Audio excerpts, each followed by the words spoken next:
Dear students, বর্ষণস English একাডেমিতে তোমাদের আরও একবার স্বাগত।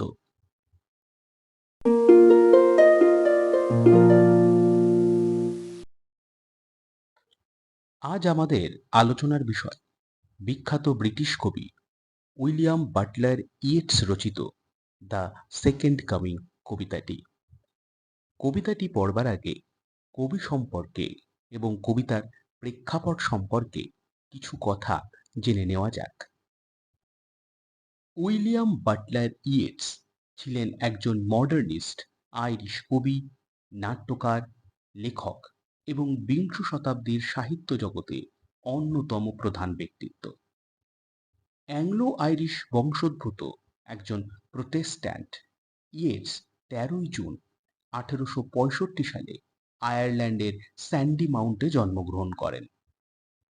তিনি ডাবলিন এবং লন্ডনে পড়াশোনা করেছিলেন এবং কাউন্টি স্লিগোতে তার শৈশব অতিবাহিত করেছিলেন। ছোটবেলা থেকেই কবিতার প্রতি তাঁর বিশেষ আকর্ষণ ছিল। লন্ডনে থাকাকালীন তিনি আইরিশ লিটারারি রিভাইভাল মুভমেন্ট বা আইরিশ সাহিত্যের পুনরুজ্জীবনের আন্দোলনের অংশ হয়ে ওঠেন। তাঁর প্রথম দিকের কবিতা ইংরেজ কবি William Wordsworth, John Keats, William Blake এবং আরও অনেকের দ্বারা প্রভাবিত হয়েছিল। ১৮৮৯ সালে তাঁর প্রথম কাব্যগ্রন্থ দ্য ওয়ান্ডারিংস অফ ওয়াইসিন প্রকাশিত হয়। এর কবিতাগুলিতে এডমান্ড স্পেন্সার, পার্সি বেশি শেলি এবং প্রি রাফায়েলাইট কবিদের যথেষ্ট প্রভাব পরিলক্ষিত হয়। আইরিশ সাহিত্য পুনরুজ্জীবনের ক্ষেত্রে তাঁর ভূমিকা ছিল অনস্বীকার্য। তিনি লেডি গ্রেগরির সাথে ১৯০৪ খ্রিস্টাব্দে অ্যাবে থিয়েটার প্রতিষ্ঠা করেছিলেন এবং প্রথম কয়েক বছর এর প্রধান হিসাবে কাজ করেছিলেন। তিনি ১৯২৩ সালে সাহিত্যে নোবেল পুরস্কার লাভ করেন এবং পরে আইরিশ ফ্রি স্টেটের সিনেটর হিসাবে ২ মেয়াদে দায়িত্ব পালন করেন। ভারতীয় বেদ এবং উপনিষদ সম্পর্কে ইয়েটসের গভীর জ্ঞান ছিল। ১৯৩১ সালে ভারতীয় সন্ন্যাসী শ্রী পুরোহিত স্বামীর সাথে তাঁর বন্ধুত্ব হয় এবং দুজনে মিলে সংস্কৃত থেকে সাধারণ ইংরেজিতে উপনিষদের ভাষান্তর করেন এবং তা গ্রন্থরূপে ১৯৩৮ সালে 10 প্রিন্সিপাল উপনিষদস বইটি প্রকাশ করেন। ইয়েটস ভগবদ্গীতাও ইংরেজিতে অনুবাদ করেছিলেন। রবীন্দ্রনাথ ঠাকুরের সাথেও ইয়েটসের যথেষ্ট সখ্যতা ছিল।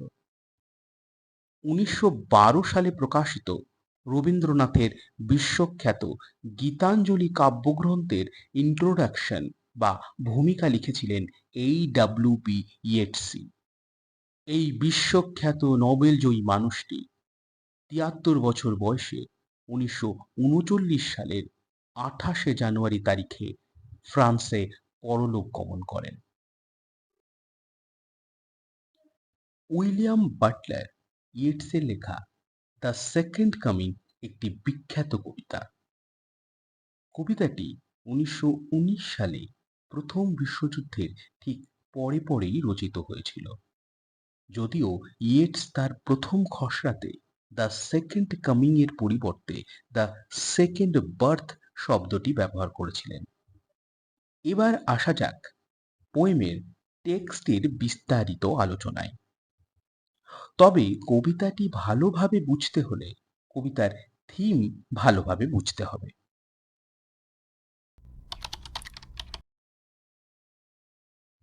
দ্য সেকেন্ড কামিং কবিতাটিতে প্রথম বিশ্বযুদ্ধের পরে ইউরোপের অবস্থা বর্ণনা করেছেন কবি ইয়েটস। প্রথম বিশ্বযুদ্ধ ছিল একটি বিশ্বব্যাপী বিপর্যয় যা লক্ষ লক্ষ মানুষকে হত্যা করেছিল। এই কারণেই সম্ভবত কবি এই কবিতায় মানবতার একটি অন্ধকারাচ্ছন্ন ছবি এঁকেছেন, যা নির্দেশ করে যে সভ্যতার অগ্রগতি এবং শৃঙ্খলার ধারণা কেবলই একটি ইলিউশন বা ভ্রম। কবি এখানে বলতে চেয়েছেন যে সংঘাত এবং হিংসায় জর্জরিত এই মানব সভ্যতা আজ বিধ্বংসী ভবিষ্যতের দ্বার প্রান্তে উপস্থিত।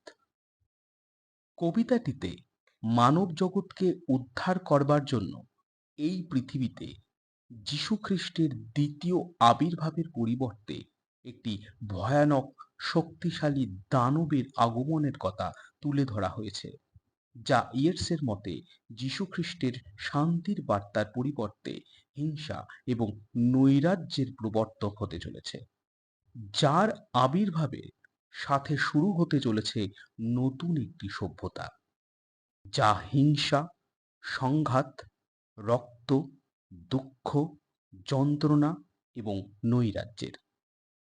যীশুখ্রিস্টের আবির্ভাবের সাথে সাথে 2000 বছরের যে মানব সভ্যতার জন্ম হয়েছিল, আজ সেই সভ্যতা বিনাশের মুখে দাঁড়িয়ে আছে বলেই কবির অভিমত।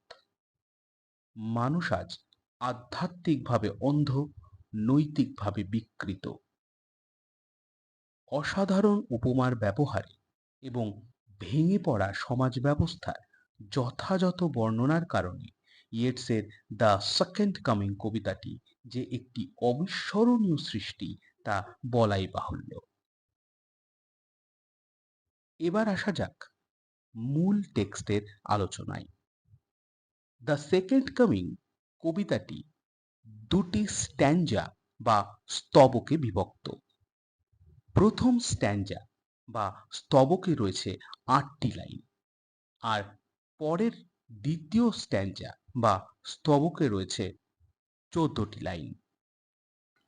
কবিতাটির ফার্স্ট স্ট্যাঞ্জা বা প্রথম স্তবকে দুঃখ, দুর্দশা ও যন্ত্রণাক্লিষ্ট এই পৃথিবীর বর্তমান পরিস্থিতির কথা বলা হয়েছে।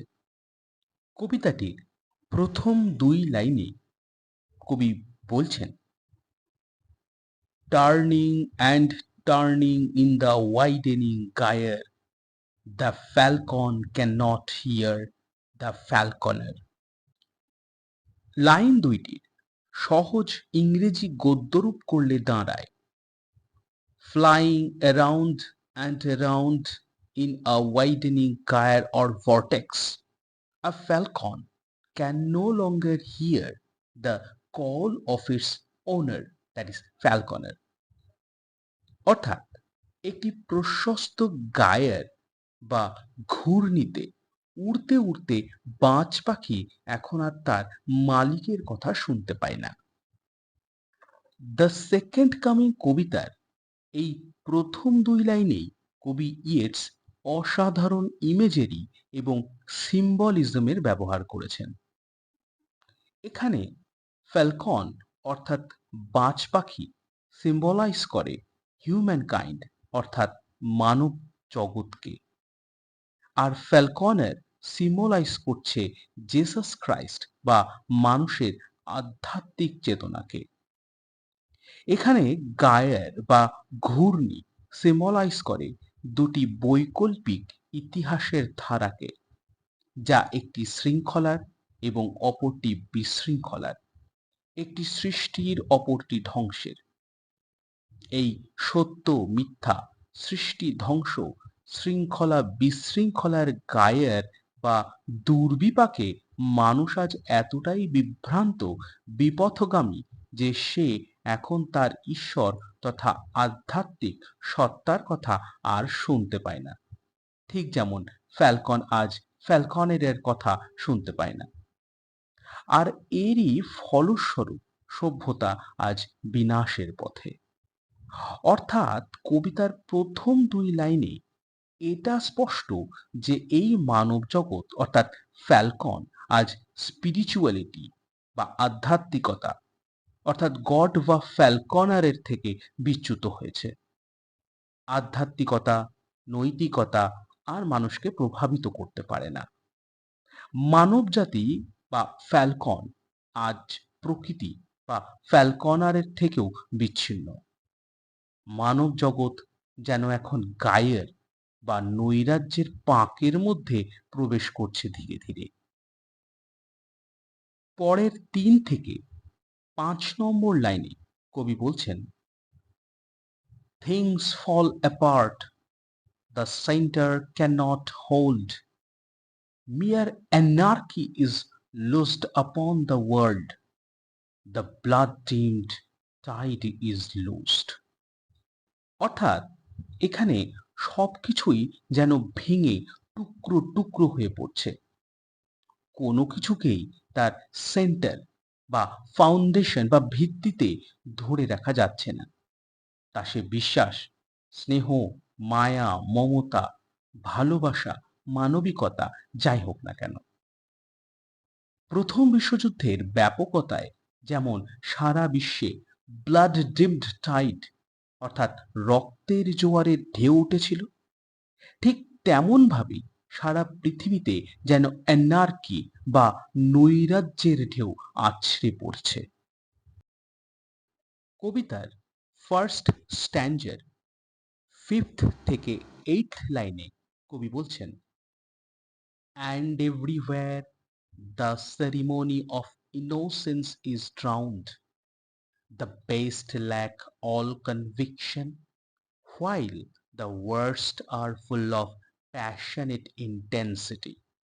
অর্থাৎ সমগ্র বিশ্বব্যাপী এই সরলতা, নিরীহতা অর্থাৎ ইনোসেন্স যেন সেই রক্তের এবং নৈরাজ্যের জোয়ারে ড্রাউন্ড অর্থাৎ নিমজ্জিত হয়েছে।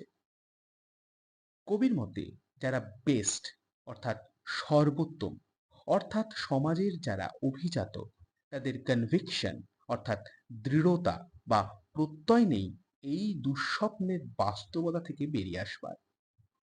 অন্যদিকে যারা ওয়ার্স্ট অর্থাৎ সবচেয়ে খারাপ, অর্থাৎ এখানে যাদেরকে সমাজের সাধারণ মানুষ বলা হয়েছে, তারাই ফুল অফ প্যাশনেট ইন্টেন্সিটি অর্থাৎ উত্তেজিত, আবেগপ্রবণ এবং আত্মবিশ্বাসী বলে মনে হয়। কবির মতে বিশ্বের বর্তমান অবস্থা প্রমাণ করে যে সেন্টার বা কেন্দ্র অর্থাৎ সমাজের ভিত্তি কখনোই খুব শক্তিশালী বা দৃঢ় ছিল না।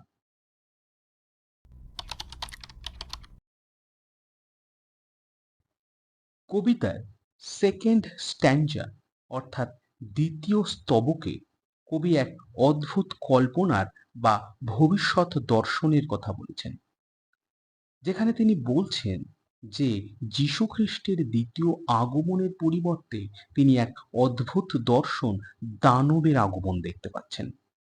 কবিতার নবম এবং দশম লাইনে কবি বলছেন, surely some revelation is at hand. Surely the second coming is at hand. অর্থাৎ নিশ্চিতভাবেই কিছু রিভেলেশন অর্থাৎ দৈব বাণী ইজ অ্যাট হ্যান্ড অর্থাৎ শীঘ্রই আসন্ন। নিশ্চিতভাবেই যীশুখ্রিস্টের সেকেন্ড কামিং অর্থাৎ দ্বিতীয় আগমন আসন্ন। কবি এখানে কিছুটা আশাবাদী যে এই নৈরাজ্যময় পৃথিবীকে, পৃথিবীর মানুষকে উদ্ধারের জন্য যীশুখ্রিস্ট হয়তো আবার দ্বিতীয়বার জন্ম নেবেন, তার দ্বিতীয় আগমন, তার সেকেন্ড কামিং ঘটবে। কবিতার 11, 12 এবং 13 নম্বর লাইনে কবি বলছেন, the second coming, hardly are those words out when a vast image of Spiritus Mundi troubles my sight. The second coming কথাটি বলে কবি যেন বিস্ময় প্রকাশ করেছেন।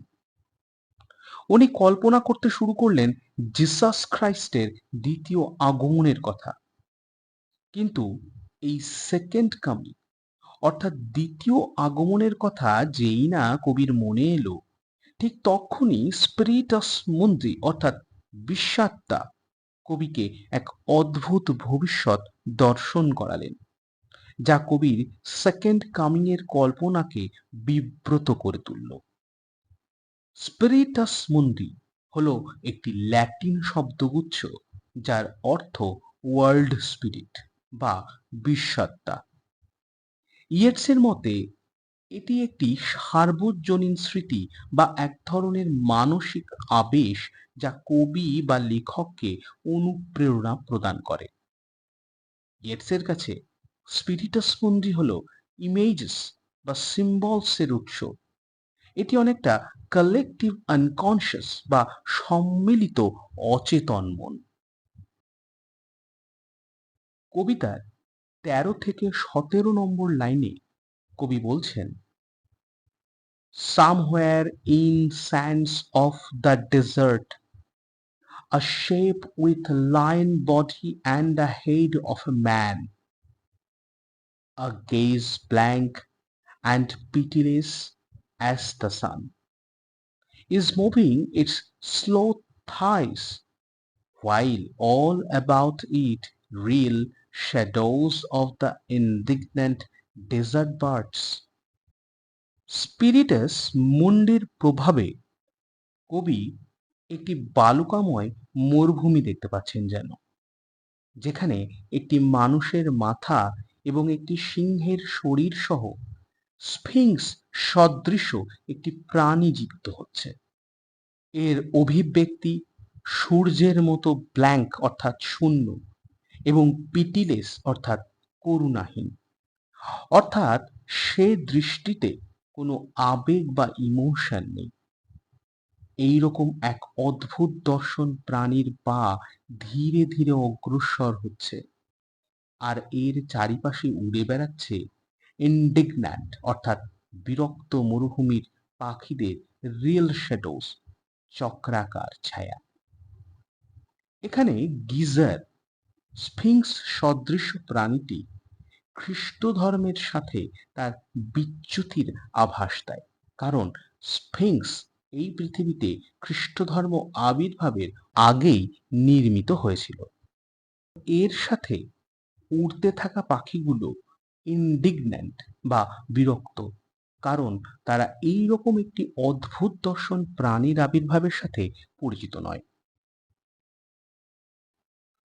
কবিতার শেষ 5 লাইন অর্থাৎ 18 থেকে 22 নম্বর লাইনে কবি বলছেন, the darkness drops again, but now I know that 20 centuries of stony sleep were vexed to nightmare by a rocking cradle, and what rough beast its hour come round at last slouches towards Bethlehem to be born. অর্থাৎ আবারও অন্ধকার ঘনিয়ে এলো, অর্থাৎ স্পিরিটাস মুন্ডি বা বিশ্বাত্মা বা সার্বজনীন মানসিক আবেশ কবিকে যে দৃশ্য এতক্ষণ প্রদর্শন করছিল তা শেষ হলো, কিন্তু তা কবিকে যেন এক অদ্ভুত শিক্ষা দিয়ে গেছে। কবি এখন জানেন যে সভ্যতার 20 শতকের ঘুম এবারে ভাঙতে চলেছে এই অদ্ভুত দর্শন প্রাণীটির জন্মের দুঃস্বপ্ন দ্বারা। রকিং ক্রেডেল এখানে দোলনা, যা সেই সদ্যজাগ্রত প্রাণীটিকে নির্দেশ করে।